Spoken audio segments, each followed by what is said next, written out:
Oke, bismillahirrahmanirrahim. Assalamualaikum warahmatullahi wabarakatuh, negarian semua.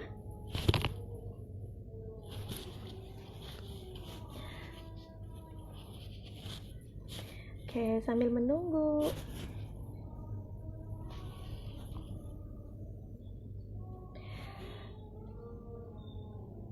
Oke, selamat sore Kak Sopi, Kak Ria.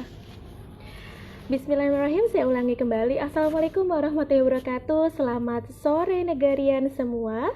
Insya Allah hari ini adalah ngebeduk episode 2 dengan tema Parenting for Working Parents. Masya Allah sekali, kita hari ini akan sharing bersama mengenai bagaimana kita sebagai orang tua yang bekerja dan juga maksimal terhadap pengasuhan anak kita di rumah. Nanti insya Allah saya di sini akan ditemani dengan 3 orang perempuan hebat kita.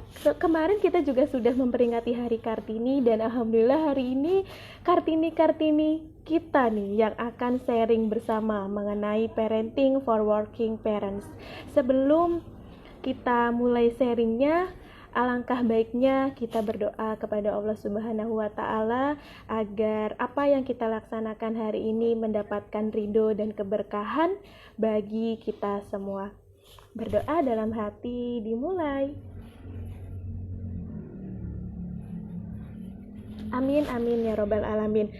Selamat menjalankan ibadah puasa yang ke-20 ya negarian semua. Sudah ada yang bergabung nih.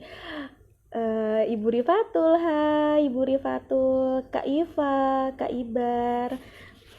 Semoga masih diberikan kesehatan semuanya ya untuk kita semua.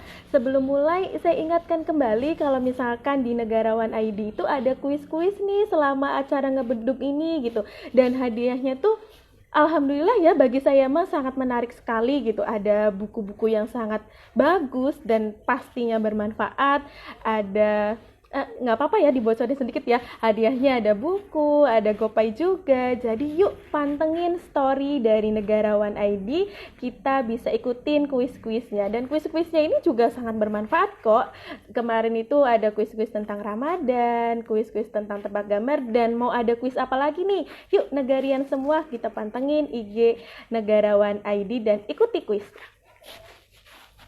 Hari ini ngebeduk episode 20 dengan judul Parenting for Working Parents. Nanti kita ada 3 pembicara yang luar biasa. Nanti boleh kakak-kakak negarian semua untuk bisa bertanya di kolom chat. Kita panggil terlebih dahulu ya. Yang pertama ada Kak Ria.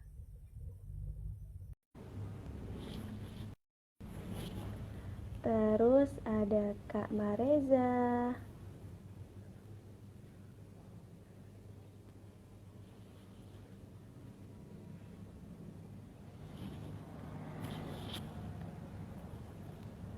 Ada Kak Nuri. Dulu ya, sini. Duduk sini. Oke.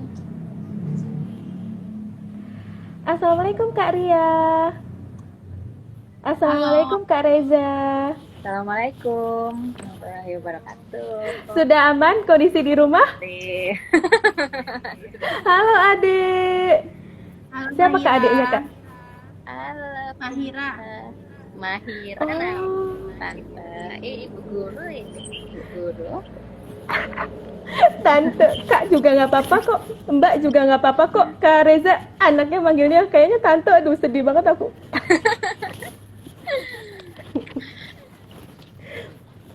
Berarti kita lanjut aja ya. Nanti Kak Nurinya menyusul gabung ya Kak ya. Ya, insya Allah kita hari ini akan membahas mengenai parenting for working parents nih Kak Reza dan Kak Ria. Izinkan saya juga berkenalan dulu ya. Saya Tri Febriati, saya bekerja di salah satu sekolah yang ada di Kabupaten Cirebon. Dan kita kenalan dulu nih sama Uniria nih. Uniria ini adalah ASN di Bapeda Provinsi Sumatera Barat. Salah satu komunitas yang Kak Ria ikutin yaitu adalah rangkul. Nanti bisa kita jelaskan sedikit ya Kak ya rangkul ini gitu. Kita hari ini berkolaborasi dengan komunitas rangkul ya Kak ya episode ke-20 ini. Dan Uniria ini adalah ibu dari satu putra yang berumur 9 tahun. Masya Allah nih Kak, 9 tahun lagi masa-masa transisi dari kelas 4 nih. Nah, satu lagi yaitu dengan Kak Reza. Kak Reza ini adalah ASN di dokter di Puskesmas Silungkang ya Kak ya, Kota Sawah Lunto di Provinsi Sumatera Barat. Waduh, kolaborasi antara uni-uni di Sumatera Barat semua ya sore ini pematerinya, sharingnya. Dan salah satu konselor menyusui, ibu-ibu menyusui, salah satu komunitas juga sama seperti Uniria yaitu dirangkul, dan ibu dari 2 anak yaitu berumur 4 tahun dan 1 tahun. Masya Allah sekali kita hari ini berbagi sharing dengan kakak-kakak semua nih mengenai parentingnya ya Kak ya. Oke, bismillah kita mulai ya Kak ya. Barangkali Uniria dan Kak Reza pengen menyapa Negarian terlebih dahulu, silahkan. Halo semuanya Negarian, ini ada teman-teman aku, ada Mbak Fajro, ada teman-teman Negarian juga, Mas Arya. Oke. Belajar bareng harus cuma cerita-cerita aja. Ya. Iya Kak, insya Allah hari ini kita akan sharing ya Kak ya mengenai bagaimana pengasuhan untuk anak-anak kita di rumah, bagaimana menumbuhkan kerjasama kita dengan suami kita, apalagi kita yang bekerja, kita hari ini akan sharing bersama ya Kak ya. Nah Kak, kan Uni dan Kak Reza ini Masya Allah sekali, maksudnya kerjanya waktu kerjanya berbeda dengan saya gitu Kak. Ketika saya guru di sekolah dasar itu sudah bisa pulang di jam 1 atau maksimal banget lembur di sekolah jam 2. Kak Reza dengan jadwal piketnya yang berubah-berubah prakteknya, Uniria dari jam 8 sampai jam 4 ya Kak ya. Kalau misalkan kerja. Nah, itu bagaimana nih Kak? Membagi waktunya antara untuk diri sendiri dengan kerja dan bagaimana ketika untuk anak mengurusi keluarga di rumah. Silahkan dari Uniria terlebih dahulu. Oke, makasih Mbak Tri kesempatannya. Teman-teman semua selamat sore. Tadi sudah disampaikan ya, aku saya Ria dari negarawan kita, ASN Academy, dan kemudian kebetulan juga hari ini topiknya tentang ini ya, parenting for working parents 101 gitu. Karena banyak banget mungkin yang mau dibahas. Sekolah, aku mau boleh sebelum mulai aku mau bilang ini kolaborasi sama namanya Rangkul Relawan Keluarga Kita. Jadi kebetulan aku sama Reza nih rangkul, nanti ada Mbak Nuri mau gabung juga, cuma tadi masih rapat di kantor katanya nanti nyusul. Ada Kak Ilmi nih temanku. Jadi kita sebelum masuk ke pertanyaannya Mbak, ini keluarga kita itu boleh promosi itu yayasan yang fokus ke pendidikan keluarga. Nah, dia bentuk relawannya ini dari semua orang tua, mau gadis, mau laki-laki, perempuan bisa gabung untuk yang percaya bahwa pendidikan keluarga itu penting gitu. Dan kita kemudian mengadakan sesi-sesi untuk orang tua, untuk keluarga gitu, nggak cuma orang tua, untuk saling belajar. Nah, kenapa topik ini diangkat gitu di Negarawan? Kok Negarawan ngangkat itu? Karena pengalaman aku sendiri nih Mbak Tri sebagai ibu bekerja, banyak banget tantangan gitu, cerita-cerita dari sama orang tua tentang peliknya tanda kutip ya menjadi orang tua bekerja, nggak cuma ibu ya, orang tua bekerja dan katakanlah tadi membagi waktu dengan urusan-urusan keluarga gitu di rumah. Dan sebagian besar itu memang aku terbantu banget dengan adanya komunitas rangkul ini. Nah, ini baru aku lanjut nih ke pertanyaannya Mbak Tri yang memang ini pertanyaan paling sering sih diajukan gitu. Gimana sih caranya kok membagi waktu gitu ya, padahal waktunya 24 jam juga ya, sehari, 7 hari seminggu gitu. Ada aktif juga di kantor pasti gitu. Terus saya juga aktif di komunitas dengan keluarga. Sebenarnya sih nggak ada formula khusus sih ya Mbak Tri gitu. Kalau bagi aku pribadi, nanti Reza nggak tahu juga ya.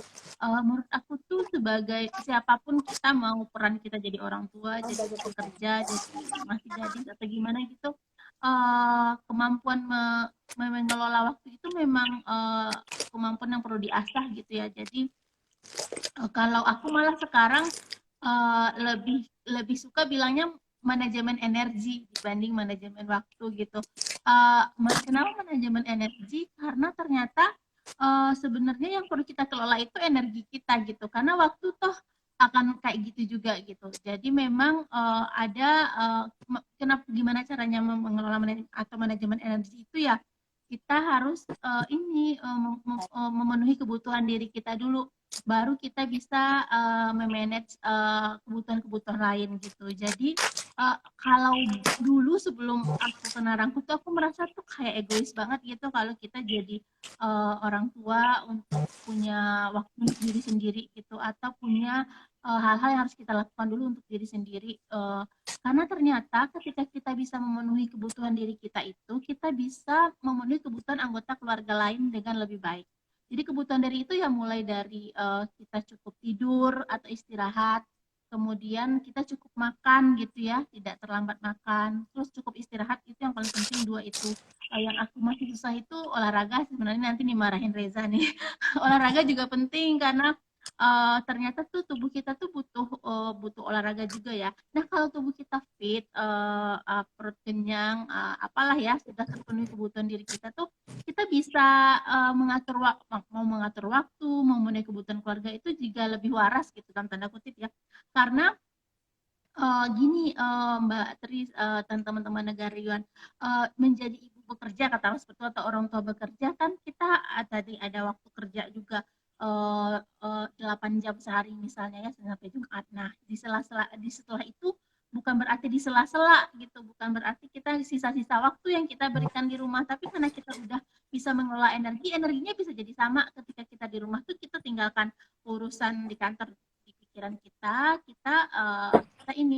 fokus juga ke urusan di rumah. Jadi itu aku bikin jadwal atau kesepakatan gitu sama anak tuh jam-jam berapa aku bisa fokus ke dia ini, sambil menjelaskan juga bahwa ini kita jadi punya kesempatan juga untuk diri sendiri. Nah, termasuk di weekend atau di waktu lain tuh aku juga memenuhi kebutuhan diriku untuk misalnya aktualisasi diri ya, jadi berkomunitas seperti ini juga tetap bisa gitu. Karena itu energinya bisa dibuat secara positif juga ketika menghadapi anak atau keluarga di rumah. Itu yang dari aku, mungkin Reza bisa menambahkan. Iya, siap Unir ya. Jadi alangkah baiknya kitanya juga bisa mengenal diri kita, kitanya juga merasa terpenuhi dulu, happy dulu agar pas kita bertemu dengan anak juga kita jatuhnya malah jangan marah-marah ya Uni ya. Takutnya gitu malah jatuhnya kita jadinya nyalahin anak juga terhadap mood kita. Jadi kunci utamanya adalah kita juga harus ada waktu me time-nya untuk pengenalan diri kita dan pemenuhan kebutuhan diri kita ya Uni ya. Nah, biasanya Uni untuk sebelum ke Kak Reza mengenai pertanyaan yang tadi Uni bagaimana memanajemen energi. Nah, biasanya waktu-waktu kapan ketika Uni untuk waktunya memprioritaskan untuk diri Uni sendiri gitu, Kak? Biasanya itu kapan, Kak? Kalau aku tuh kebutuhan diri utama tuh pasti makan jangan telat gitu ya, walaupun kadang telat juga tapi tuh diusahakan nggak telat, sama istirahat cukup gitu, at least jam 10 malam tuh udah tidur. Kemudian di weekend tuh minimal satu kali dalam setiap weekend, Sabtu atau Minggu tuh aku melakukan kegiatan-kegiatan yang bisa apa ya untuk diri sendiri gitu, kayak ikut kegiatan komunitas kayak di Rangkul kita ada sesi-sesi ya, atau aku ikut juga di Aimini sama Reza, atau mungkin sekarang aku punya negarawan juga kalau ada kegiatan ada satu slot untuk diriku sendiri gitu. Nah, sedangkan sisa slot lain di weekend itu memang ya 2-3 jam seminggu untuk kegiatan komunitas gitu, atau setengah hari lah ya kalau offline gitu untuk kegiatan komunitas karena harus berangkat pagi sampai siang atau siang sore. Sisanya itu bisa untuk keluarga. Misalnya biasanya aku sebisa mungkin tuh kegiatannya di Sabtu gitu agar Minggu bisa full untuk keluarga. Nah, untuk anak tuh biasanya aku pulang kantor kan jam 4 atau jam 5 gitu. Nah, aku tuh usahakan pas pulang kantor itu tuh aku tahu aku capek banget dengan segala drama di kantor gitu. Nah, aku komunikasikan dulu sama anak gitu kan, dia butuh kita, pengen dipeluk, pengen cerita. Jadi sudah semacam ada kesepakatan karena sering aku komunikasikan, anakku namanya Barik ya, Barik nih ibu baru pulang kantor, lagi capek banget. Ibu mandi dulu, makan dulu agar kita bisa ngobrolnya lebih enak.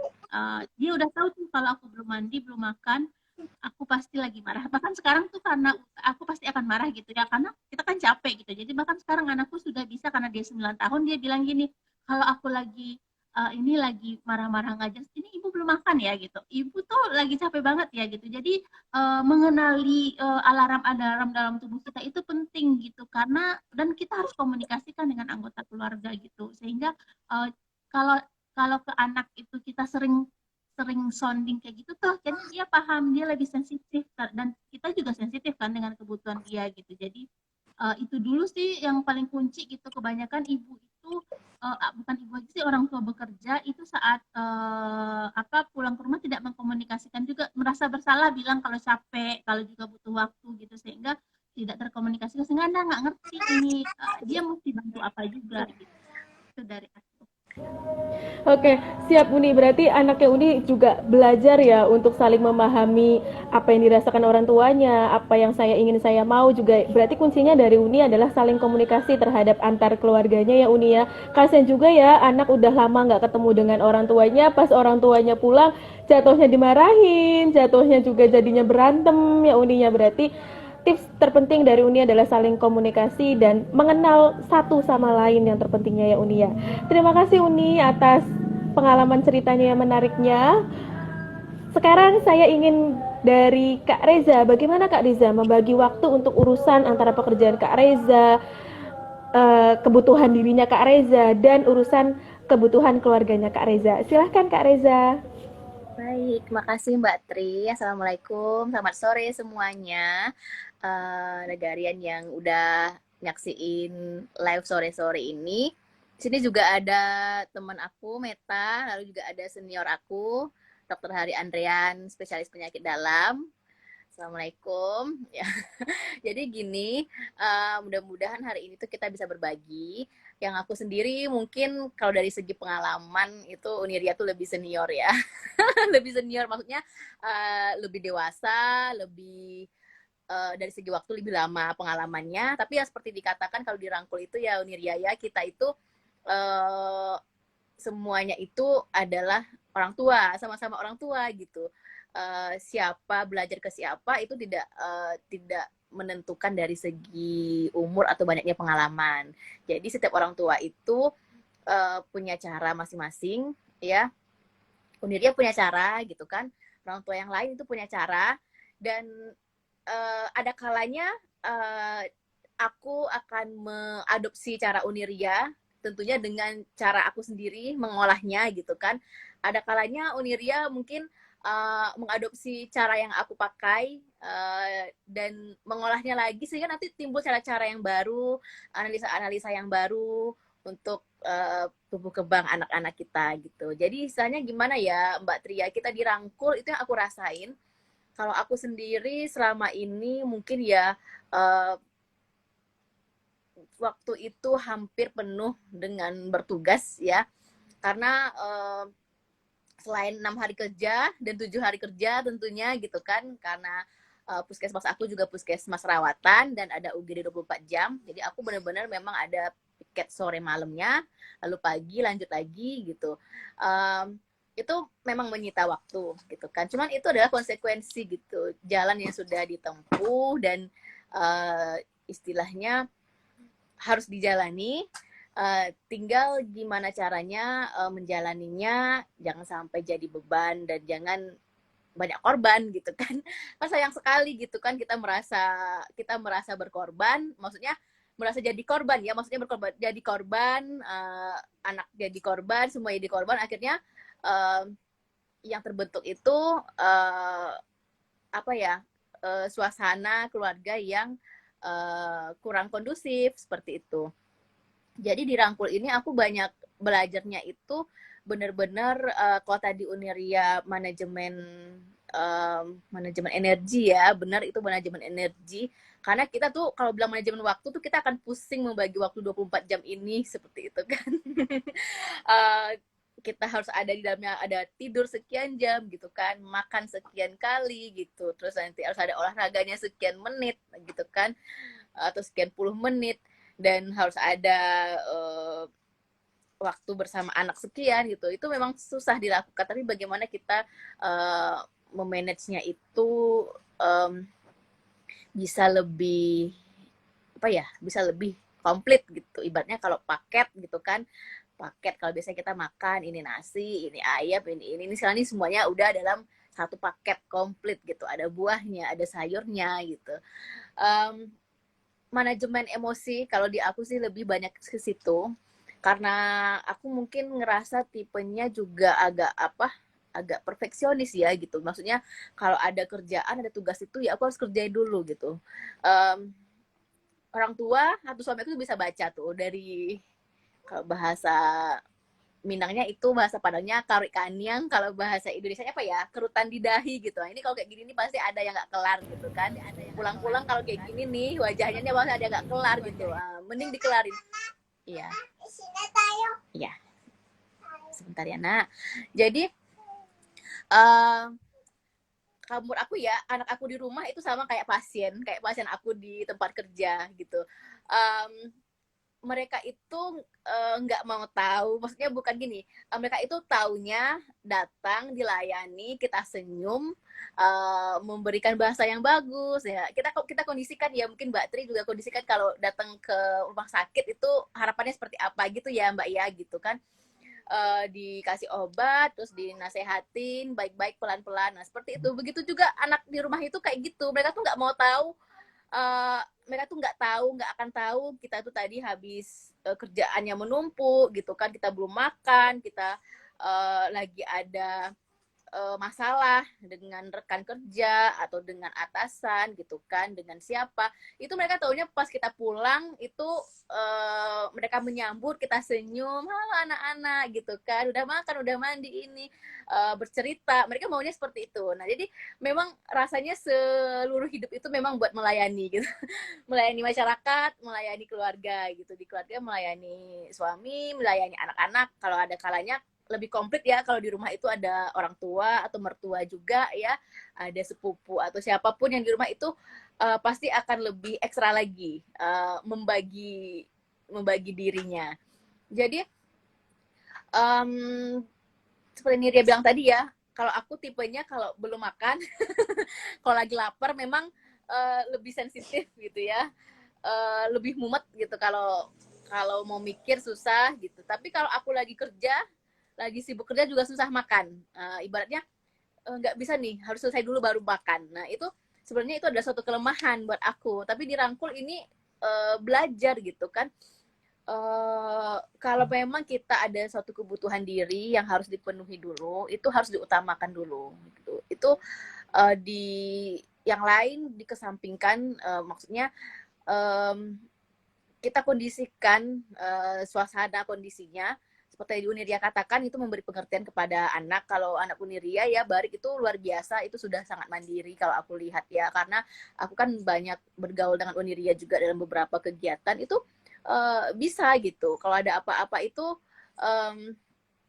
bisa mengkondisikan dirinya. Dia tahu nih ibunya lagi belajar gitu, lagi kerja gitu. Sama kayak sekarang ini Mahira tadi datang kan, kalau dulu tuh aku kalau mau ngapain tuh harus udah anak-anak di luar dulu, jangan ganggu mama gitu kan, mama lagi terus. Sekarang ini lebih open aja, kalau mereka mau menghampiri silahkan datang gitu kan. Mungkin dia ingin tahu ya, bahasanya mungkin kepo, mama ini ngapain gitu, ngomong-ngomong sendiri ngapain, melihat kamera, oh ada temannya gitu lagi bicara, mama belajar dulu ya nak gitu.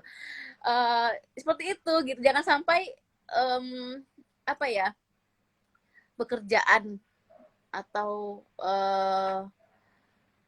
apa ya, kita itu bekerja ada yang ingin kita capai gitu. Kayak sekarang ini kita ada event kayak gitu, kita ada yang ingin kita capai, kita mau bertemu, silaturahmi, mau sharing, tapi jangan sampai itu malah mengorbankan. Nah, aku sadar banget nih, sekarang ini aku udah di rumah dan aku itu harusnya sekarang ini aku main sama anak-anak, tapi sekarang aku malah harus membagi waktu yang buat mereka, tapi aku harus ada di sini gitu. Jadi itu yang harus benar-benar ditata sedemikian rupa gitu kan. Jangan sampai yang kita lakukan itu semuanya itu serba terpaksa, serba menjadi beban, sehingga itu akan merusak mental kita sendiri gitu. Jadi sekarang ini ibu-ibu lagi rame ya, Bu Guru ya, lagi ngomongin apa kesehatan mental gitu. Karena apa?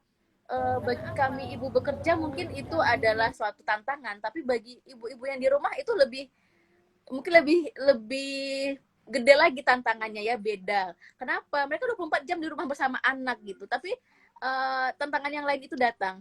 Dan di sini dirangkul sendiri, tadi mungkin aku menyinggung sedikit ya, dirangkul itu tidak hanya ibu-ibu, ada bapak-bapak juga gitu. Bahkan ada yang masih muda, masih bujangan yang belum menikah, dan kita benar-benar apresiasi ada bapak-bapak atau anak muda yang tertarik dengan pengasuhan ya. Kita bilang kalau parenting mungkin rasanya lebih gimana gitu ya, pengasuhan ini lebih ke pengasuhan. Mereka belum punya pengalaman, tapi mereka pengen banyak mendengar gitu, pengen banyak mendengar, oh seperti ini kalau nanti dengan memperlakukan istri seperti ini, kalau memperlakukan anak seperti ini. Dan aku alhamdulillah juga setiap apa yang aku lakukan itu komunikasi dengan suami, dan suami itu support gitu ya, support dulu. Jadi jangan sampai nanti kita demi melancarkan melancarkan tujuan kita, tapi ternyata malah nanti selek sama suami atau anggota keluarga yang lain. Jadi kayak waktu itu aku ikut ASN Academy kan, aku bilang aku tanya sama Niria, ini gambarannya seperti apa gitu kan, nanti kelasnya malam Reza, kalau misalnya emang kelasnya sore mungkin aku nggak bisa full ngikutin malam jam berapa, pokoknya jam sekian, itu adalah jam anak aku menyusui, jam anak aku tidur gitu kan, jam anak-anak lagi makan. Sehingga aku kondisikan sama suami seperti itu, nanti aku ada kelas dan suami juga siap gitu buat backup dulu gitu, backup anak-anak dulu, seperti itu. Mungkin itu Mbak Tri. Ya, Masya Allah sekali, panjang lebar sekali ya dari Kak Reza. Bener banget Kak Reza. Saya juga ketika di pembelajaran di sekolah juga kan, murid saya tidak tahu menahu dalam keadaan saya yang seperti apa ya. Lagi galau kah atau lagi mikirin pekerjaan yang lainnya ya Kak Ria dan Kak Reza. Ya intinya anak harus tahu gurunya ketika di kelas tuh yuk senyum, yuk ramah, bagaimana membuat pembelajaran ini menyenangkan gitu, bukan marah-marah aja ketika di kelas. Aduh kasihan banget, udah anak mau sekolah malah dimarah-marahin terus kan di kelasnya ya Kak ya. Nah berarti tadi kata kuncinya ketika dari Kak Ria manajemen energi, dari Kak Reza adalah manajemen emosinya itu bagaimana. Nah, untuk melakukan itu semua itu kan dibutuhkan adanya komunikasi dengan, terutama dengan suami kita ya Kak ya gitu. Kalau misalkan ada di rumah dengan orang tua kita atau dengan mertua kita, itu bagaimana cara berkomunikasi yang baiknya gitu dengan suami kita, dengan orang tua atau dengan mertua, dan terutama adalah dengan anak kita gitu, mengenai kesibukan-kesibukan kita bekerja di luar dan komunitas-komunitas atau organisasi yang kita ikuti. Silahkan dari Kak Ria. Ya Mbak Tri, tapi tuh Mbak Nuri udah join loh, belum bisa join ya Mbak Nuri. Udah ada, aku lihat tadi. Sambil diundang, aku jawab pertanyaannya. Tapi Mbak Tri itu suaranya di mute. Oke, saya coba undang lagi ya Kak ya. Biar enak juga udah gabung. Sampai itu aku bisa menjawab beberapa banget ya, kalau nggak bisa panjang banget kayaknya Reza. Hanya tuh seneng banget berbagi cerita. Jadi kalau ditanya tips komunikasi gitu ya, sebenarnya tuh yang dulu yang belum pernah rangkul tuh aku komunikasinya biasa aja gitu, misalnya ya ngomong cerita walaupun ungkapan kebutuhannya. Ternyata tuh setelah ini aku jadi tahu komunikasi efektif. Jadi selama ini kita komunikasi tapi efektif gitu aja sih bedanya. Nah, salah satu contoh komunikasi efektif yang aku dapat ilmunya di podcast ini namanya IMES. Mungkin kalau teman-teman psikologi atau pendidikan pernah dengar itu IMES, itu pesan aku. Ternyata kita sering komunikasinya tuh UMES, pesan kamu kayak aku sih kalau bisa nggak nyerah, kamu sih gitu ya. Makanya tuh sering ada denial juga dari orang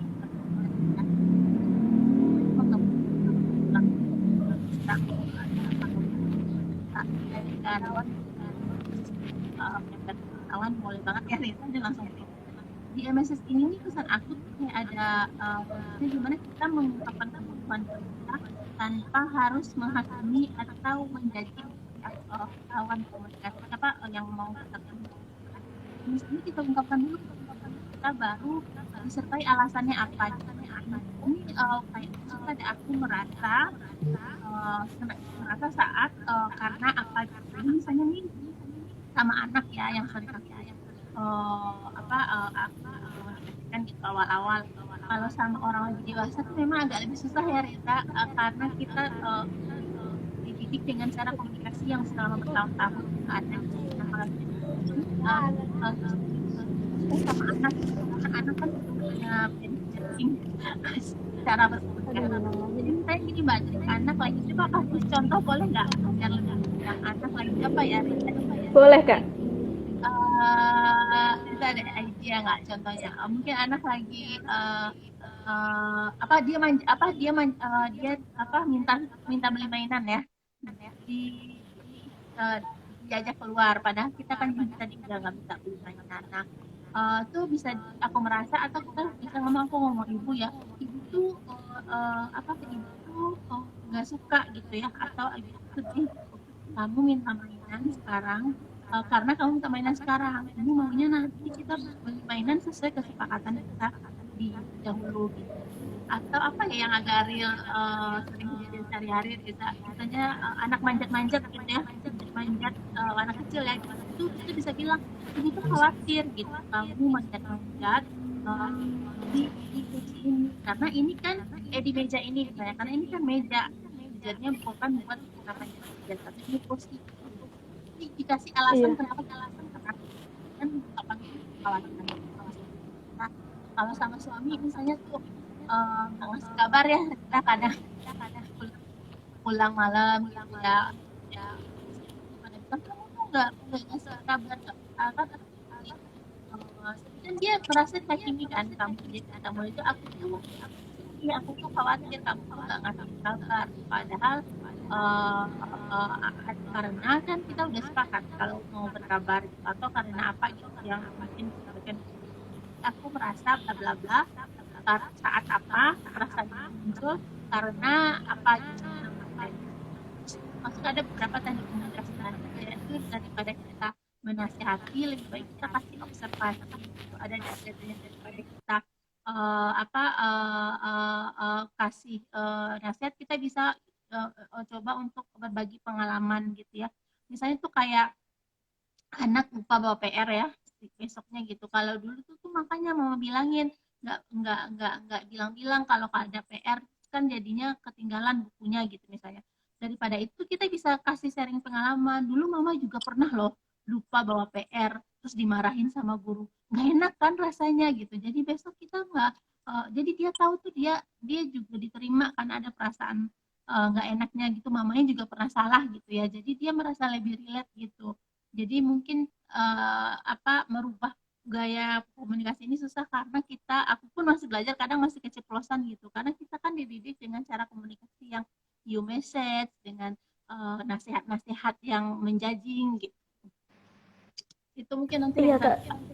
Iya, berarti kita berusaha kesalahan yang ada pada diri anak tuh bukan berarti kita langsung judge, langsung marahin ya Kak ya. Takutnya kalau misalkan kita anak salah itu terus kita marahin, jadinya anak takut gak sih Kak kalau misalkan mau bilang apa-apa sama kita? Aduh, jangan deh nantinya mamanya malah marah nih, jadinya jatuhnya nanti malah ngebohong lah, atau jadinya malah nggak mau ngasih tahu dan jadinya kurang terbuka sama kita ya Kak ya nantinya jatuhnya. iya, jadi aku tuh selalu bayangin tahu anak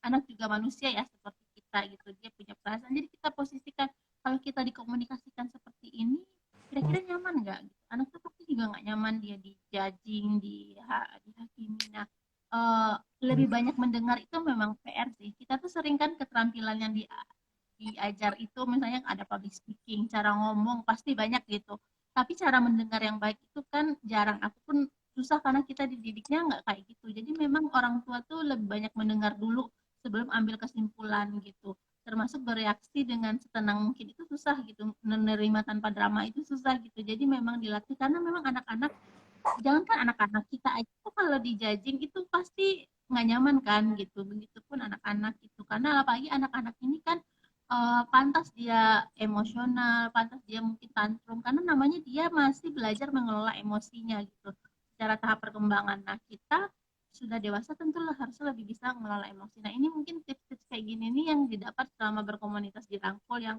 membuat lebih apa ya, lebih waras aja gitu. Walaupun mungkin masih keceplosan, tapi setidaknya kalau kita ada komunitas kita ingat lagi gitu role-nya seperti apa gitu. Itu dari aku. Iya, terima kasih banyak Uni Ria. Ini Kak Kak Nuril sedang mencoba tetap masuk, sepertinya lagi tidak stabil sinyalnya. Nah, sambil gabung ya Kak Nurinya ya, Kak Reza dan Kak Ria. Nah, bagaimana nih dari pandangan dari Kak Reza? Ya. Terutama ini Kak Reza, hapunten nyambung ke dari Uniria. Uniria tadi bagaimana kita komunikasi ketika anak itu melakukan hal-hal yang tidak baik seperti tadi naik di kursi atau yang lain. Nah, terus permasalahan ibu-ibu yang sekarang ya Kak, apalagi kemarin kita pembelajaran daring itu hampir selama 2 tahun, bagaimana nih Kak yang memanage anaknya, komunikasi anak terhadap kecanduan gadgetnya. Nah, sebelum Kak Reza menjawab, saya menyapa terlebih dahulu Kak Nuri ya. Halo Kak Nuri, assalamualaikum Kak Nuri. Sudah aman, stabil sinyalnya? Insya Allah aman. Oke, insya Allah aman. Lagi perjalanan pulang kah Kak Nuri? Iya, Oke, semoga sinyalnya stabil ya Kak Nuri. Kak Nuri ini lagi masuk ke sharing diskusi ya Kak Nuri ya. Silahkan Kak Reza. Ya. Baik ya Mbak Tri. Jadi mungkin menyambung dari Uniria tadi ya, itu benar yang dikatakan Uniria, semuanya itu benar. Memang apa ya, komunikasi itu adalah hal yang paling penting kalau kita berkomunikasi ya. Menurut kita mungkin berkomunikasi dengan anak-anak itu lebih susah, tapi ternyata sesama kita orang dewasa saja ya, seperti sama pasangan itu kadang masih kode-kodean, terus masih ngambek-ngambekan gitu ya, kakak ya gitu. Jadi satu hal yang perlu kita ketahui itu kalau dirangkul itu pengasuhan itu adalah urusan bersama gitu. Jadi apa ya, kita itu punya impian dalam keluarga ya, punya keinginan, punya cita-cita, kita pingin anak kita ini menjadi anak yang penurut gitu kan, anak soleh-soleha, anak yang cerdas, anak yang rajin gitu kan, yang berbakti. Nah itu semuanya cita-cita semua orang tua ya, aku rasa ya gitu. Tapi jadi orang tua itu tidak instan juga gitu. Bim salah bim gitu. Kamu jadi anak yang pintar gitu kan. Kamu jadi anak yang nurut. Itu semuanya butuh proses dan proses itu harus kita lalui. Dalam kita mendidik seperti tadi yang Uniria katakan ya, mungkin sama ini kita dididik atau diasuh dengan pola yang seperti itu. Kita harus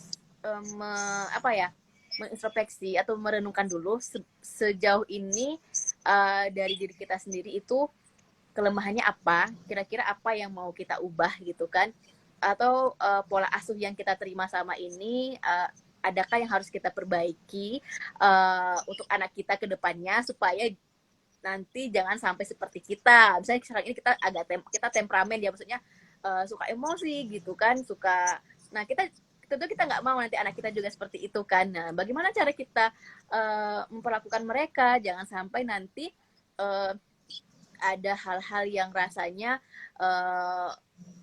kurang baik, itu kurang pas yang kita ingin ubah di mereka.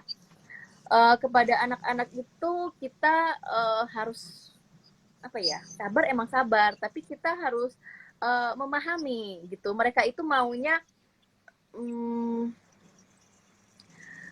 mereka ini maunya orang tua itu mengerti perasaan mereka. Jadi seperti yang udah katakan tadi, nggak ada salahnya ketika anak kita sedih, marah, atau nangis, atau ini kita bilang gini, Dek, bisa kakak kan, kakak lagi sedih ya gitu, kakak marah ya, atau kakak kesal ya mama tadi. Jadi mereka tuh tahu, ternyata orang tua aku nih tahu loh aku kesal gitu.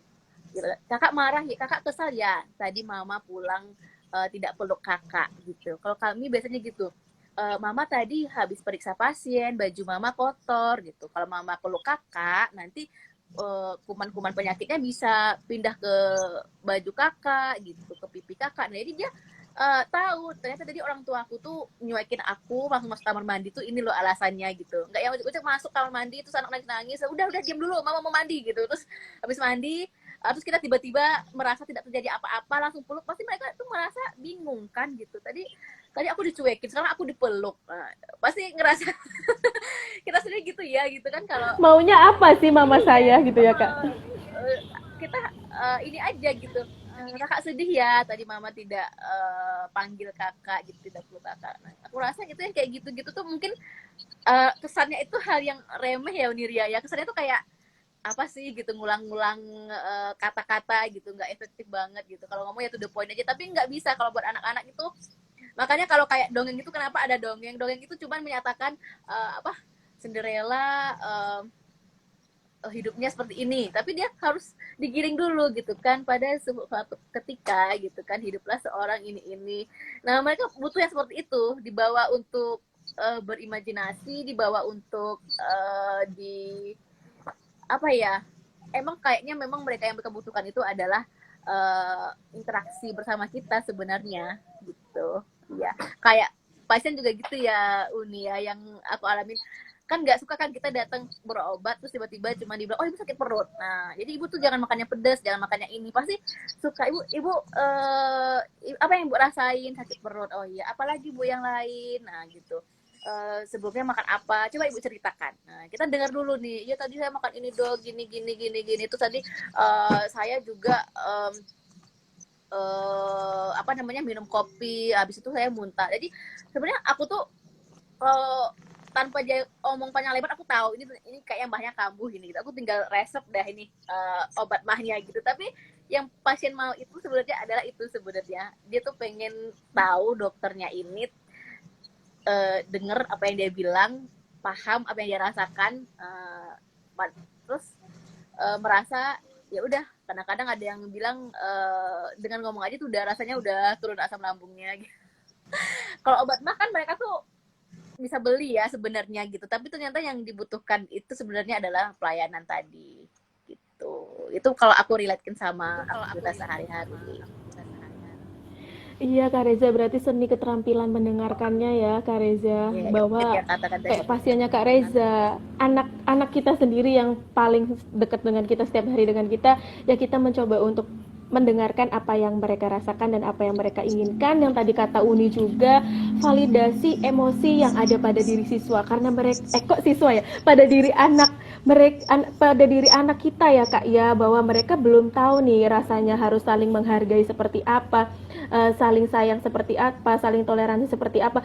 Meskipun di sekolah juga belajar ya Kak ya, nilai-nilai Pancasila seperti itu, ketika di kelas belajar PPKN dengan nilai-nilai Pancasila seperti itu, tapi sangat dibutuhkan sekali gitu peran orang tua untuk memvalidasi emosinya tuh, lebih contohnya tuh seperti apa, begitu ya Kak Reza, Kak Uni, Kak Uniria gitu. Nah, kita ke Kak Nuri. Sebelum itu, kalau Kak Nuri ini adalah ASN di PCB Kemendikbudristek. Wah, kita satu lini nih Kak ya, sama-sama di Kemendikbud nih Kak Nuri, yang ada di Provinsi Kalimantan Timur. Wow, kalau Kak Reza dan Kak Ria ini di Sumatera Barat, kita beralih ke Kalimantan Timur, yaitu dengan Kak Nuri. Kak Nuri ini adalah komunitas Sobat Bumi Indonesia dan ibu dari satu putri yang usia 5 tahun, pasti sama cantiknya nih dengan Kak Nuri juga.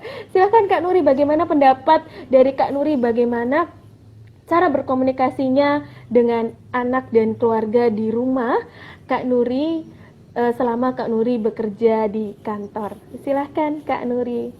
Terima kasih dan mohon maaf terlambat. Mungkin saya juga tidak se-expert yang Dokter Mareza sama Uniria mungkin ya.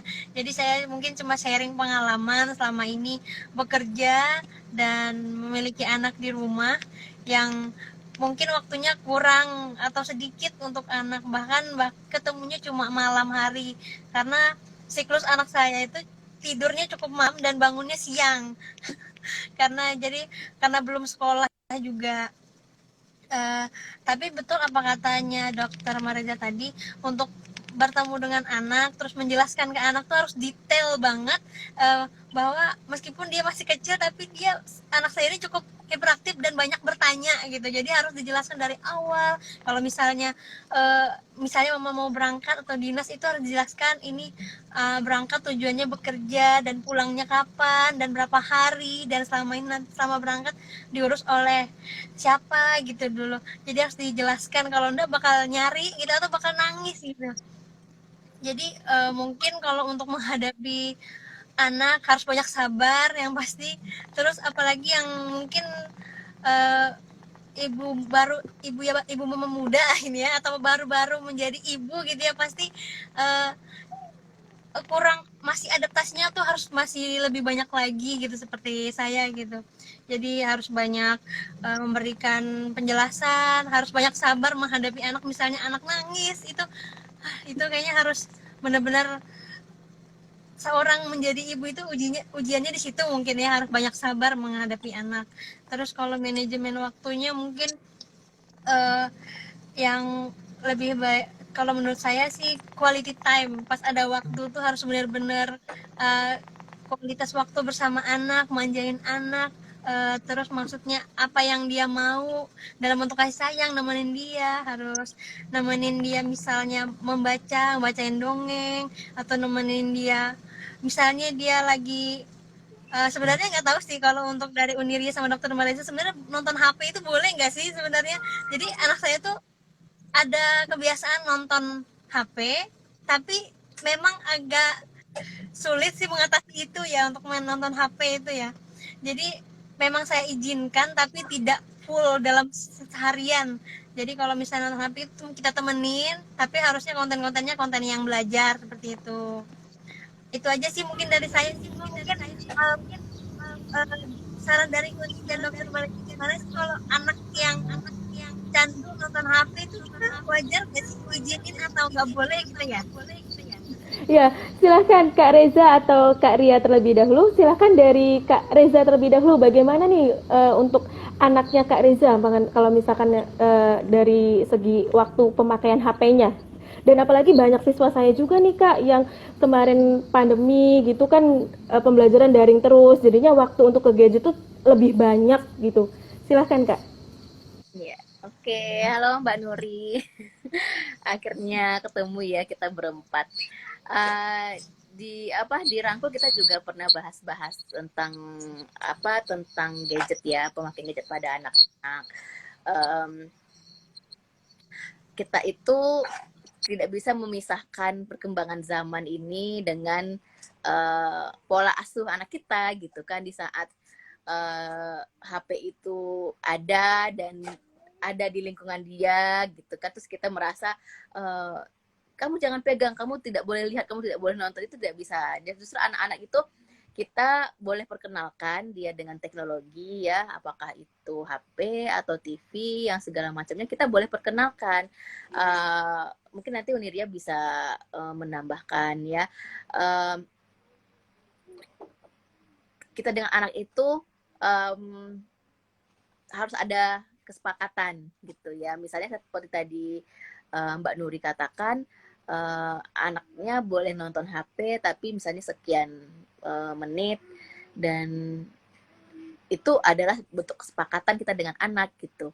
Jadi yang pertama, kalau misalnya tantangannya ini sebenarnya lebih berat pada beda-beda berat mungkin ya. Kalau kayak anak aku itu masih 4 tahun, berarti dia belum ada kegiatan seperti sekolah pagi sampai sore gitu, ada bikin PR. Tapi ketika dia main HP, dia hanya tahu HP ini yang bisa bikin dia happy gitu kan, menarik di saat orang lain sibuk, ini HP ada gitu, dia bisa pakai. Tapi kalau anak-anak yang SD gitu ya atau SMP, itu mereka sudah full waktu pagi sampai sore sekolah, dan mereka punya waktu di rumah buat bikin PR atau belajar, tetapi mereka gunakan HP buat mungkin lebih ke hiburan atau rehat sejenak gitu kan, mengistirahatkan otak. Nah itu kita sebagai orang tua yang perlu itu adalah memanage gitu, mengontrol bagaimana pemakaian HP itu benar-benar sesuai kebutuhannya. Kalau misalnya memang buat belajar. Kalau misalnya memang buat hiburan gitu kan, kita tahu apa yang ditonton gitu kan, apa yang dilihat, dan bikin kesepakatan gitu. Misalnya jadi ketika kesepakatan itu dibuat, walaupun umur aku kemarin ini kayak Mahira umur 3 tahun itu sebenarnya menurut aku ya itu dia tuh sebenarnya nggak ngerti sih kalau bikin kesepakatan, cuman kita harus sounding gitu dari sekarang gitu. Kalau kayak Uniria bilang tuh nggak ada yang instan ya, terus tiba-tiba nanti ketika di SD dia bisa mengerti dengan apa yang kita mau, tapi itu kan dari situ kakak mau nonton, biasanya dia tuh suka lagu gitu kan, kakak mau nonton nyanyi ini ya gitu, mama kasih ya waktu misalnya 5 menit. Kalau misalnya nanti sudah 5 menit, HP-nya mama ambil, atau kita pasang alarm, nanti ketika alarmnya bunyi berarti kakak harus kasih HP-nya sama mama gitu. Jadi ketika HP-nya bunyi kita sounding. Nah tadi kan kita sudah ada perjanjian kalau sudah bunyi alarmnya HP-nya mama ambil lagi gitu kan. Jadi tidak direbut atau diambil secara paksa terus dimarah-marahin gitu. Nah itu, tapi gimana ya, yang udah kami sharing itu sebenarnya itu praktiknya itu lebih heboh lagi gitu, nggak semulus yang nggak yang semulus dibayangkan gitu kan.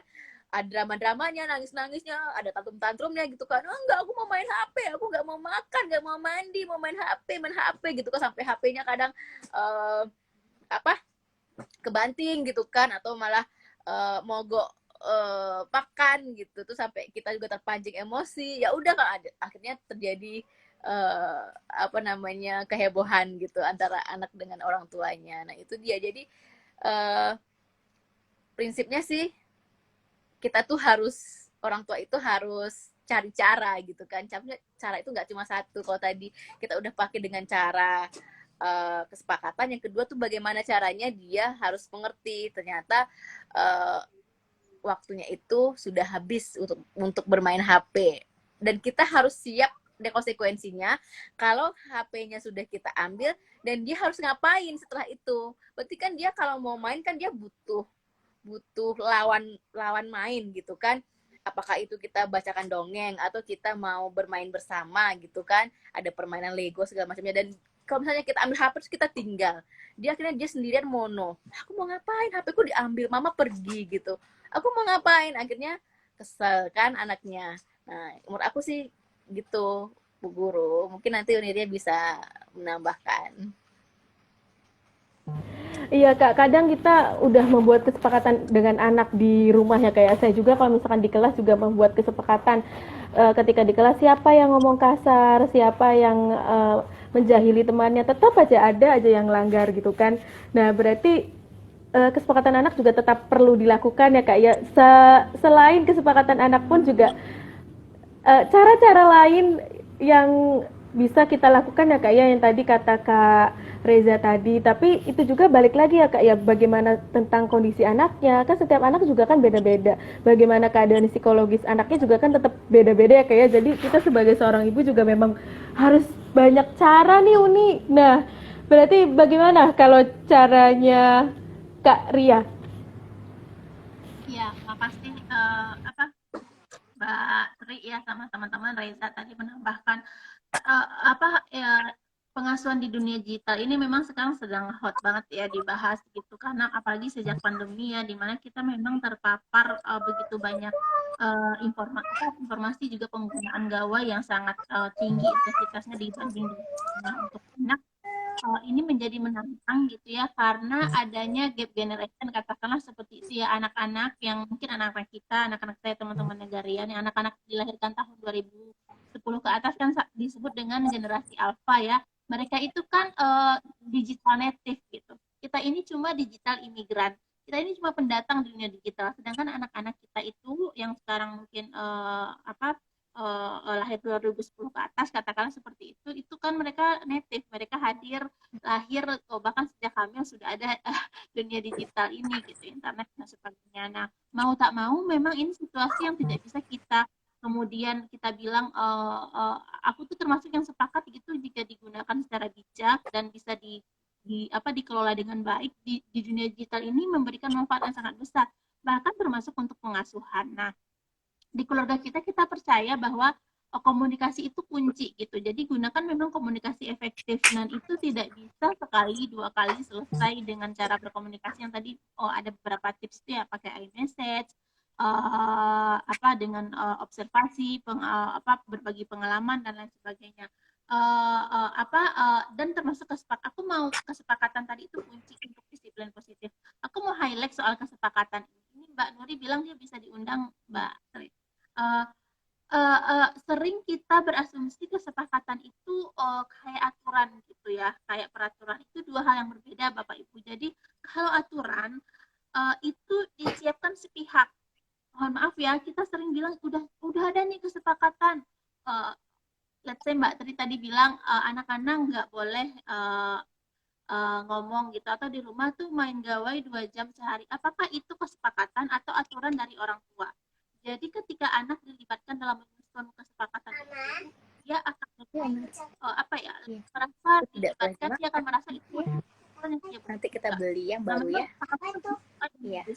Jadi setiap keluarga tuh punya value masing-masing. Nanti kita beli yang baru ya. Mungkin dia boleh pakai gawai sekian jam atau sekian. Walaupun kita harus perhatikan juga perkembangan anak, ada rekomendasi dari sisi kesehatan nanti dari ikatan dokter atau lain sebagainya, ini anak umur sekian boleh berapa jam. Namun di kesepakatan ini dituliskan, tapi itu harus sama anak, jadi ada negosiasi di sana gitu. Aku pernah sama anak tuh sekarang di keluarga aku tuh durasi penggunaan gawai bukan sesuatu yang prioritas. Jadi di kesepakatan tergantung prioritas keluarga.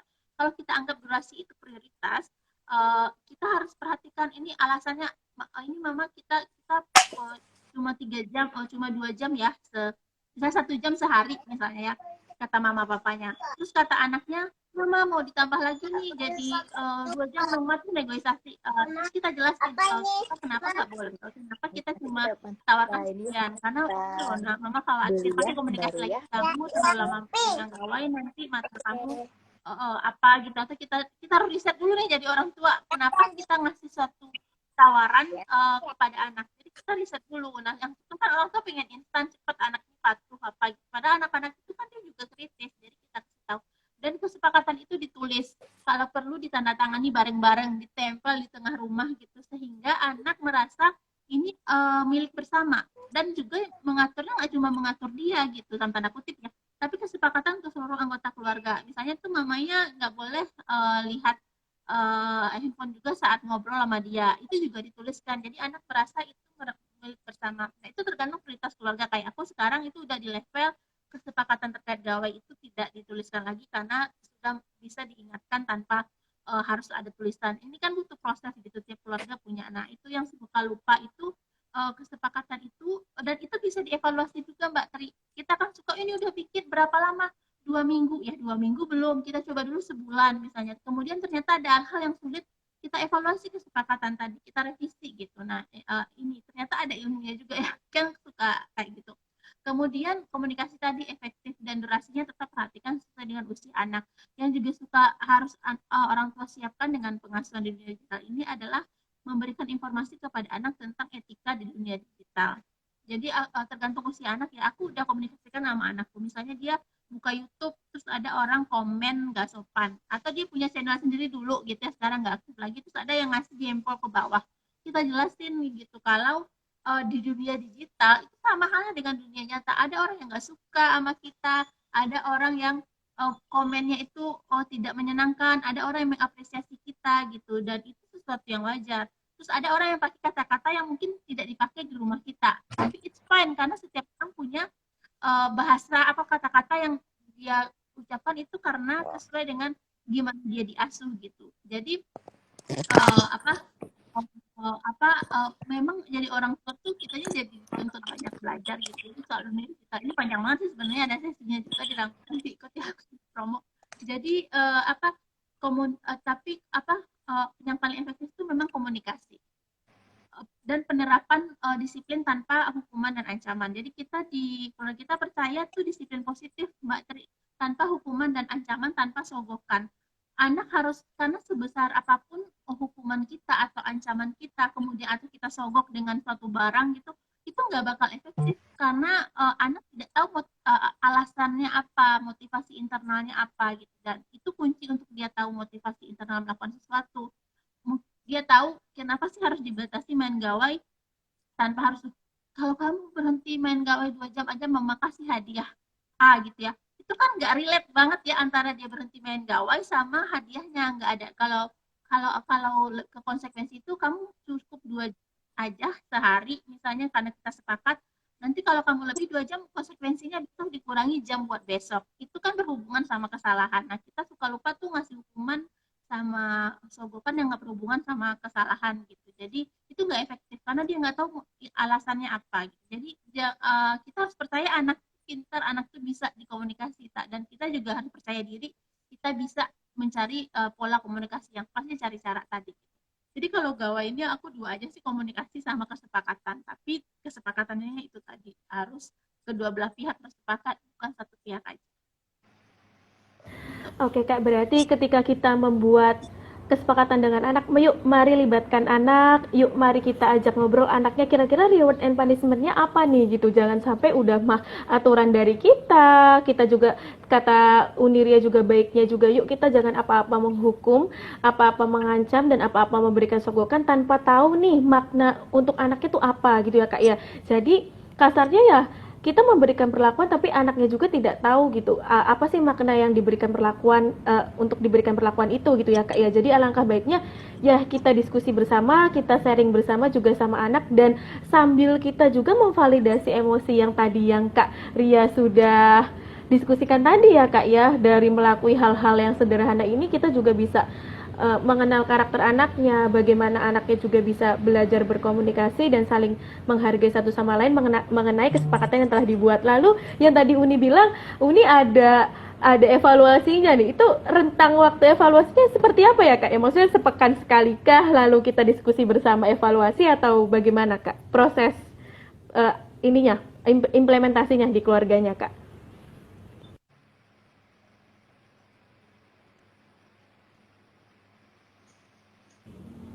Kenapa? Uniria, sinyal saya kah? Gimana tadi Mbak, boleh diulang? Oh, hapunten Kak kalau misalkan ada nge-lag. Jadi kan Uniria itu tadi ada kesepakatan gitu dengan anak dan dilakukan evaluasi. Itu rentang evaluasinya bagaimana ya Kak? Maksudnya sepekan sekali atau bagaimana? Terus adakah pembaharuan kesepakatan dengan anak atau bagaimana? Ya, pembaruan kesepakatan atau evaluasi dari kesepakatan itu tuh apa, nggak ada standarnya sih. Makanya tuh intensitas komunikasi dan interaksi orang tua sama anak itu penting gitu. Jadi menurut aku tuh orang tua pasti lebih tahu kok, dia tahu kok kondisi keluarganya, gimana sifat bawaan anaknya gitu. Biasanya tuh seminggu 2 minggu jangan di ini dulu, jangan kalau kita, pengalaman kita, jangan dievaluasi dulu karena kan masih penyesuaian semuanya. Mungkin agak sebulan gitu atau 3 minggu setelah itu baru kita lihat nih ternyata anak sulit nih menerapkan ini karena logis juga, atau kita sendiri sulit menerapkan ini gitu karena apa gitu. Jadi memang butuh uh, hadir saat, kalau kita bilang tuh hadir sepenuh hati sepenuh tubuh ya Reza, istilahnya gitu. Kita mengobservasi anak, kemudian kita bersama anak itu mindful kalau istilah anak sekarang ya. Jadi tuh hadir sepenuh hati sepenuh tubuh juga sehingga kita dapat feel-nya. Jadi kalau terkait kesepakatan juga kita bisa tahu nih plus minusnya di mana yang perlu kita lanjutkan ataupun yang perlu kita evaluasi gitu dari kesepakatan itu. Reza mungkin nambahin. Iya Kak. Ya silahkan dari Kak Reza. Ya Mbak, jadi kalau aku sendiri, kalau untuk kesepakatan ya evaluasi itu mungkin dari implementasinya belum banyak kepake ya, karena mungkin anak masih kecil-kecil dan aku banyak belajar itu dari cara Uniria ya, ibu-ibu lain ibu-ibu lainnya dirangkul itu bagaimana, apalagi anak-anak mereka yang udah usia sekolah itu benar-benar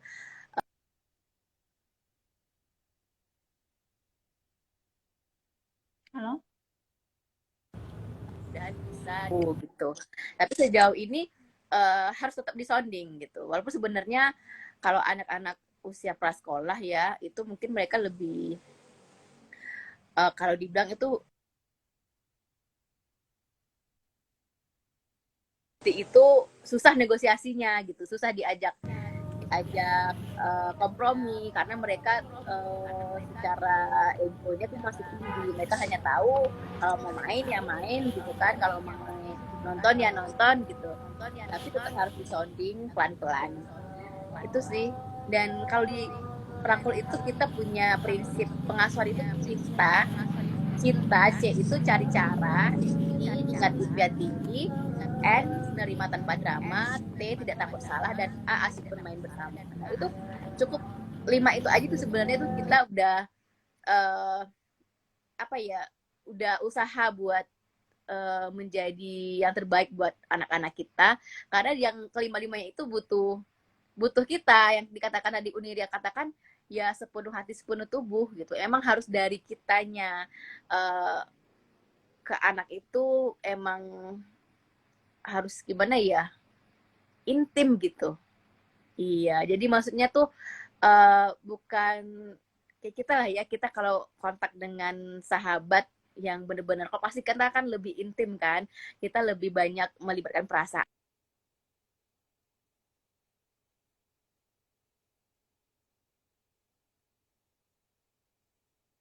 Agak terputus-putus Kak Reza. Iya ya, maaf tadi karena ada telepon masuk. Jadi Iya jadi Kak. kan anak kita itu dengan kita itu ada keintiman. Jadi tidak seperti uh, lewat gitu kan, hai ada gitu doang gitu, hai kamu kemana, ke situ udah. Tapi itu benar-benar yang harus kontak mata, kontak fisik ya. Kalau anak-anak kan sukanya dibelai, sukanya dipeluk gitu. Nah memang harus seperti itu ngomongnya, melibatkan perasaan dan melibatkan tubuh seperti itu. Gitu sih Mbak Nuri. Iya, Kak Reza, terima kasih banyak Kak Reza atas pengalamannya juga dari Kak Ria juga. Berarti benar-benar ketika kita berhadapan dengan anak kita, kitanya harus siap diri dulu ya Kak ya, dari segala pikiran, jiwa, dan hati kita untuk benar-benar yuk udah waktunya untuk anak nih, seperti itu ya Kak. Nah, saya sebelumnya izin bertanya dulu nih Kak Ria dan Kak Reza. Alhamdulillah waktunya udah jam 16.00 di waktu Indonesia Barat. Apakah kita lanjut atau tidak? Saya menanyakan free-nya dulu nih dari Kak Reza dan Unirianya. Bagaimana?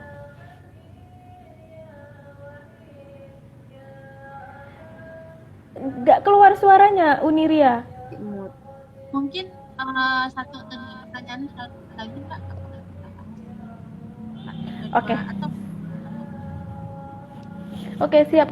Ini juga Kak Nurnya lagi ada kendala buat masuknya, Kak. Tidak dapat iya, diterima terus ini kan dari mungkin ya, Instagramnya nih. Oke, bismillah ya. Kita lanjut saja ya, Kak ya. Nah, yang paling poin banget nih, Kak, yang saya pengen tahu banget, tantangan terbesar menjadi ibu sambil bekerja. Bagaimana Uniria? Tantangan yang paling terbesar banget nih. Reza dulu ya.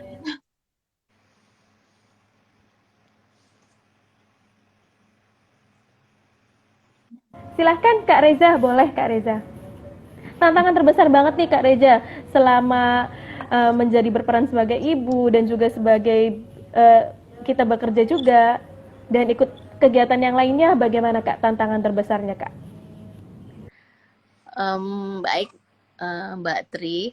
Jadi kalau dari aku sih jauh ini tantangan terbesar jadi ibu itu adalah apa ya? Karena kalau ngomong-ngomong kayak gitu suka terharu gitu kan, suka sedih. Kita itu harus apa ya? Kita itu punya impian gitu. Harus menetapkan impian buat keluarga itu seperti apa gitu kan. Di samping kita bekerja, kita punya tuntutan lain yang sebenarnya amanahnya itu lebih besar gitu, adalah keluarga, ada suami dan anak-anak. Apalagi kita yang bekerja ya, yang ASN tentunya terkadang ya pulang juga masih bawa kerjaan gitu ya Mbak Tria. Tapi yang harus kita tantangan itu bukan hanya anak sebenarnya, tapi semuanya gitu. Sistem yang ada di dalam keluarga kita, Jadi seperti yang tadi Unirja bahas sebelumnya, apa kan sebelumnya kita juga pernah udah ngobrol di grup ya, ada support system gitu. Itu sebenarnya adalah tantangan terbesar buat kita, karena kita terus terang kita tuh nggak bisa menghandle sendiri gitu. Untuk menjadi ibu yang waras itu kita harus memahami bahwa sebenarnya kita itu juga butuh apa ya, kita tuh butuh pegangan, butuh sandaran gitu ya. Nggak bisa kita tuh merasa semuanya itu kita harus kita dan kita harus bisa gitu. Mulai dari beres rumah, masak gitu kan, bermain dengan anak, mengerjakan ini itu sebenarnya itu kita benar-benar kita harus berani dan kita harus mengakui bahwa kita itu butuh butuh orang lain gitu. Maksudnya butuh pasangan kita gitu, butuh siapapun yang support system di rumah itu butuh. Kalau rasa-rasanya kita tidak bisa digantikan memasak, dan uh, kita bisa mengupayakan ketika kita memasak anak kita itu ada tempat untuk uh, ada tempat untuk berinteraksi seperti itu. Jadi memang kalau semuanya kita harus lakukan sendiri, itu hanya akan membebani fisik dan mental kita gitu. Karena apa, kita bermain dengan anak tapi dengan muka kusut aja semberut memikirkan ini nanti ayahnya pulang nasi belum dimasak, lauknya belum ada. Nah itu kan apa ya, semakin banyak yang dikorbankan. Sudahlah lauknya belum ada, anak tidak menikmati kebersamaan dengan kita pun juga menjadi apa, energinya terkuras buat uh, memikirkan kejadian nanti bagaimana. Nah itu sebenarnya mengkondisikannya seperti itu kita butuh komunikasi, butuh pegangan. Nah, kalau komunikasi dengan suami dan apa dengan keluarga, tapi kalau pegangan ini kita bisa pegangan sesama perempuan, sama ibu-ibu. Nah, itulah sebenarnya peran komunitas tadi, Mbak Tri gitu. Saya sendiri sebenarnya me time-nya gimana sih? Me time kemana? Apakah ke salon? Apakah jalan-jalan? Tapi sebenarnya me time saya itu berada di Rangkul gitu, berada di AIMI, ketemu dengan ibu-ibu seperti ini, curhat, mengeluarkan apa yang terasa, apa yang perlu dibahas. Nah, itu sebenarnya salah satu bentuk me time, salah satu bentuk memenuhi kebutuhan diri kita. Mungkin itu.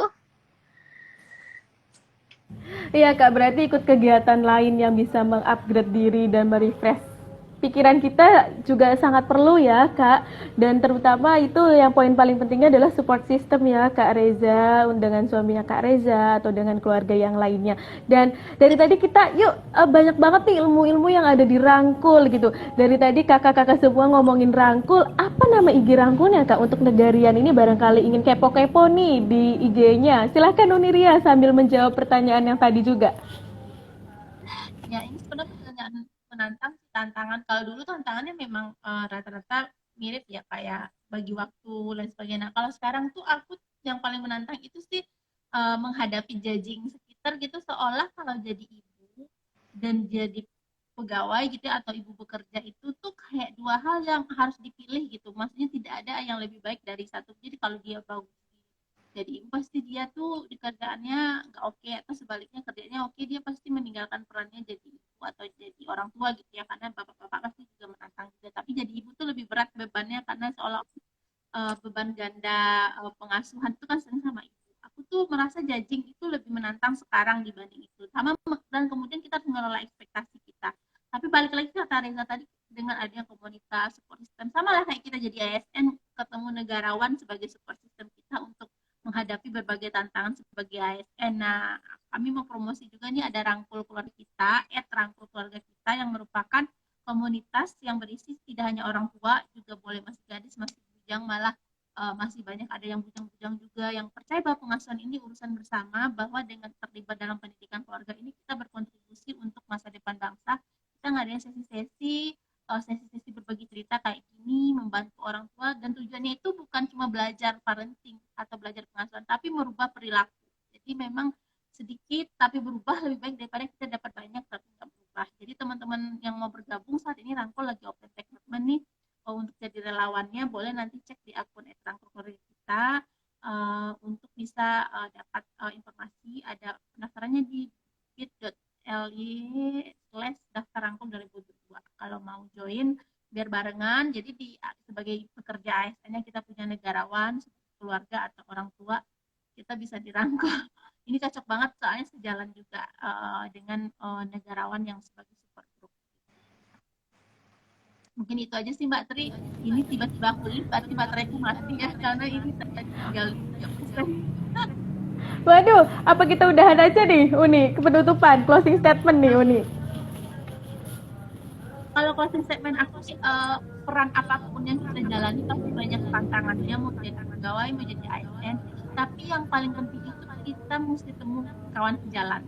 Setelah Reza tadi pegangan, sistem, komunitas, apalagi teman-teman, percayalah kita butuh untuk teman berbagi dan berjuang bersama. Ada negarawan buat teman berbagi sebagai ASN, kemudian ada rangkul, mungkin ada teman-teman punya hobi lain juga pasti penting ya untuk punya komunitas sehingga kita bisa tetap semangat menjalani impian dan tetap bisa ngelola ekspektasi kalau impiannya nggak tercapai. Oke Uni, terima kasih banyak. Iya, bagaimana Uni?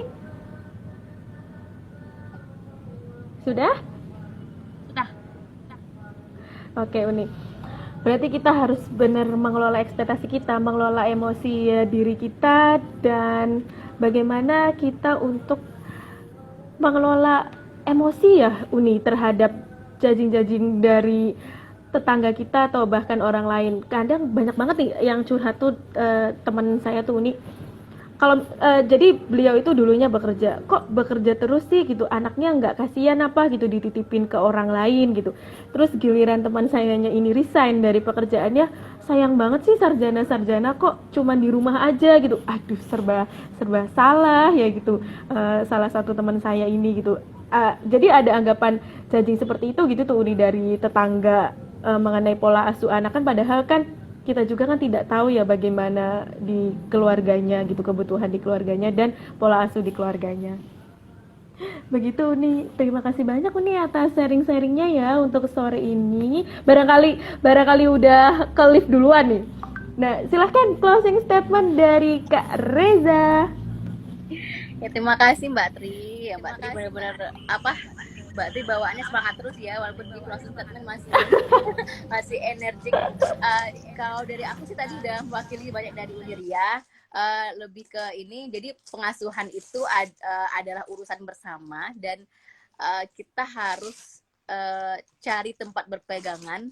Jadi jangan merasa sendiri, karena kita yang akan menjaga kesehatan kita, kesehatan fisik dan mental tentunya gitu.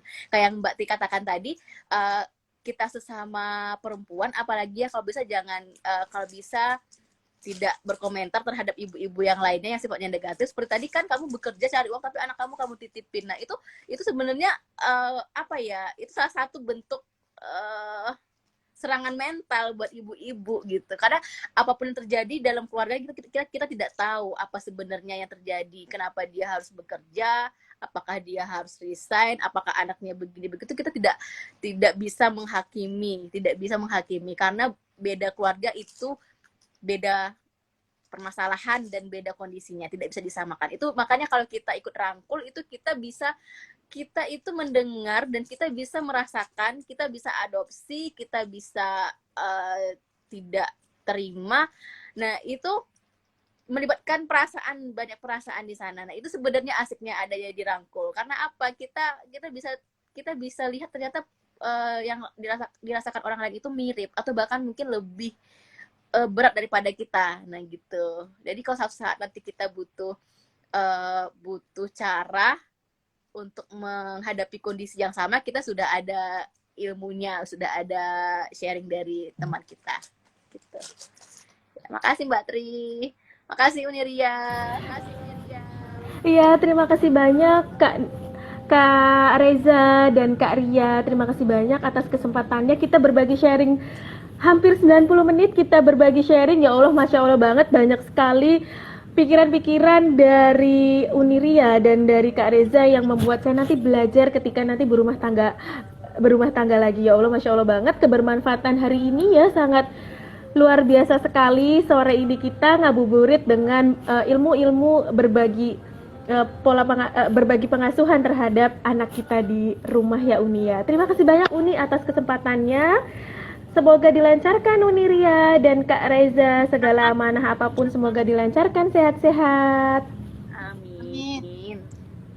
Selamat buka puasa ya. Terima kasih negarawan, Kak Tri, semuanya. Iya, silahkan Kak jika ingin live duluan. Makasih negarian semua. Makasih Mbak Tri. Iya, terima kasih banyak Kak Reza. Silahkan barangkali untuk live duluan. Sampai bertemu lagi di episode selanjutnya dengan Kak Reza. Nah, alhamdulillahirrabbilalamin. Terima kasih banyak para negarian yang dari jam 3 sore tadi masih stay di sini mengikuti live IG-nya dari negarawan semua.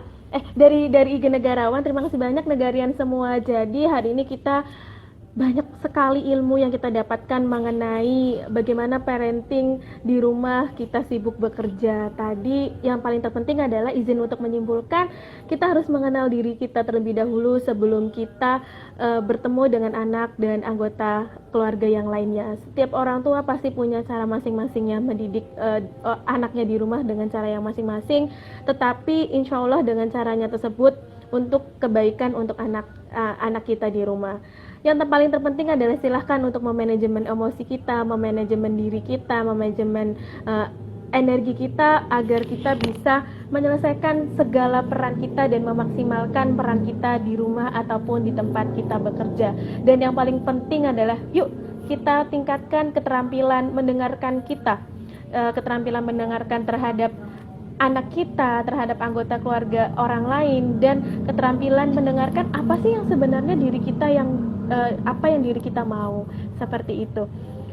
Mohon maaf jika ada salah kata dari saya Tri Febriati selama memandu kegiatan hari ini. Insya Allah besok ada Ngebeduk episode 21 dengan tema netralitas kita sebagai ASN. Yuk negarian semua, besok kita simak ya episode 21 ini.